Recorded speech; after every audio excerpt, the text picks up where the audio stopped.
Welcome back to the Blame Game for Week 6, Season 6, Summer Split. I'm Mark Z, former assistant coach and head analyst for Team Liquid, and each week after the LCS I take a look at the top Reddit comments in the post-game discussion thread and decide if the blame there is justified or not. Now, I took last week off to handle some other work, but I'm sure you missed me as much as I missed you. We'll kick things off by looking at the series between CLG and Phoenix 1. Despite winning the series, the most harped upon player was from CLG in Darshan. Most people were commenting on how it looked like he needs Smithy to get him going, or he just played super bad overall. Is this a case of people tunneling too hard on his score lines, or was Darshan actually having a bad series? I went into this expecting some horrendous decision making from Darshan given the fact that he was getting focused so hard by the community in a winning series, and there was the head-scratching moment or two, such as this play where he gets picked off split pushing despite the fact that his team has total vision on the other side of the map and just killed 3 over there. The other kinds of mistakes I saw from Darshan were all pretty much related to being overly aggressive or greedy. In Game 1 at 7 minutes and 30 seconds, Darshan is destroying the Gnar and wants to solo kill or deny a creep wave as it goes in. However, the fact that the Gnar is sticking around at such low health either makes him even greedier than Darshan or safe because he has backup coming on the way. It's honestly a little disrespectful of Darshan to assume that Phoenix 1 is so bad that Zig wouldn't have cover from his team here, and Zig would be so greedy as to try and CS without having to burn his TP here. His next death is a 1-for-1 trade where he's able to draw enemies towards him, and his third death is when he gets picked off on the top side while roaming around, which ultimately is a little surprising given the amount of pressure that CLG is putting in other lanes. In Game 2, his biggest mistake was arguably at 7 minutes into the game where he seems like he's trying to greed out for some CS under his second tier turret. I believe that this is more of a miscommunication between Darshan and Huhi, as Huhi is ultimately coming up to help cover the wave. They wanted to hold the turret 2v3, but one or both of them underestimated Phoenix 1's ability to kill Darshan here. Even with Darshan's death, this situation is positive for CLG overall, as Huhi is able to trade the kill back and ultimately protect the turret, while CLG takes Phoenix 1's on the other side of the map. Game 3, P1's Braum dies in a horrendous level 1, so Inori on Elise goes for a one-side clear cheese gank onto Darshan. It's really uncommon for Elises to go for this, so I don't really fault Darshan for falling victim to it, and CLG reacts appropriately on the other side of the map. Darshan has some plays the rest of the game as CLG is able to steamroll P1. Despite the fact that all these deaths seem very obvious and avoidable, I actually think that Darshan played the series okay.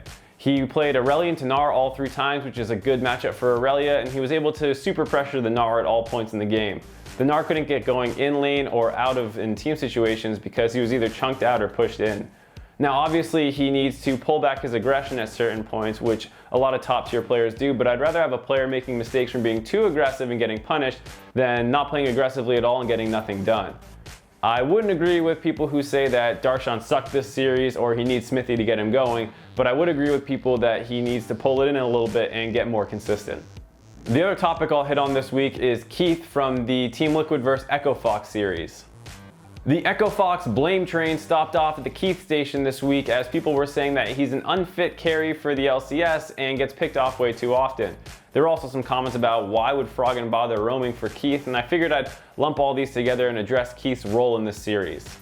Game 1 was basically over at 15 minutes where Team Liquid had a 6k goal lead and Keith hadn't died yet, so I think it's a little hard to fault him for that one. In Game 2, Team Liquid decided to lose in Champion Select and Keith didn't die the whole game and was actually the second highest DPM in the match. This brings us to Game 3, which had some interesting comps going on. Team Liquid's was the very obvious dive your bot lane / carries, and Echo Fox's was one with some split push with Froggen being able to visit any lane. At 8:30 into the game, Froggen has a good roam to the duo lane and is able to force some summoners out of Sivir and Braum. The problem is that Echo Fox never reganks this lane despite those abilities being on cooldown. The most obvious time to have done this would have been at 11 minutes, but Kez and Froggen choose to go for a Cloud Drake instead.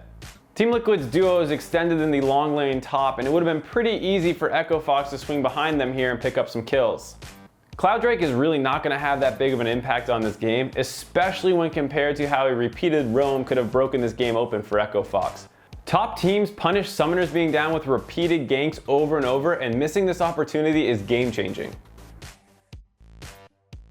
13 minutes in, Team Liquid is actually able to grab first blood by forcing a global play onto Keith with a flanking Shen TP, and there's really not much you could have done about it.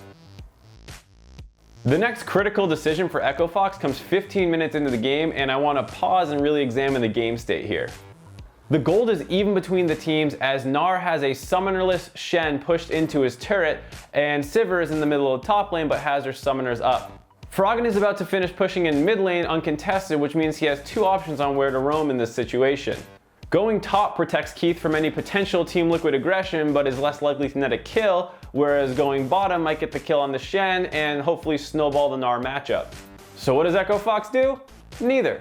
Froggen stays in lane and they just wait around until Team Liquid is the one who forces the play, giving them the 3-for-1.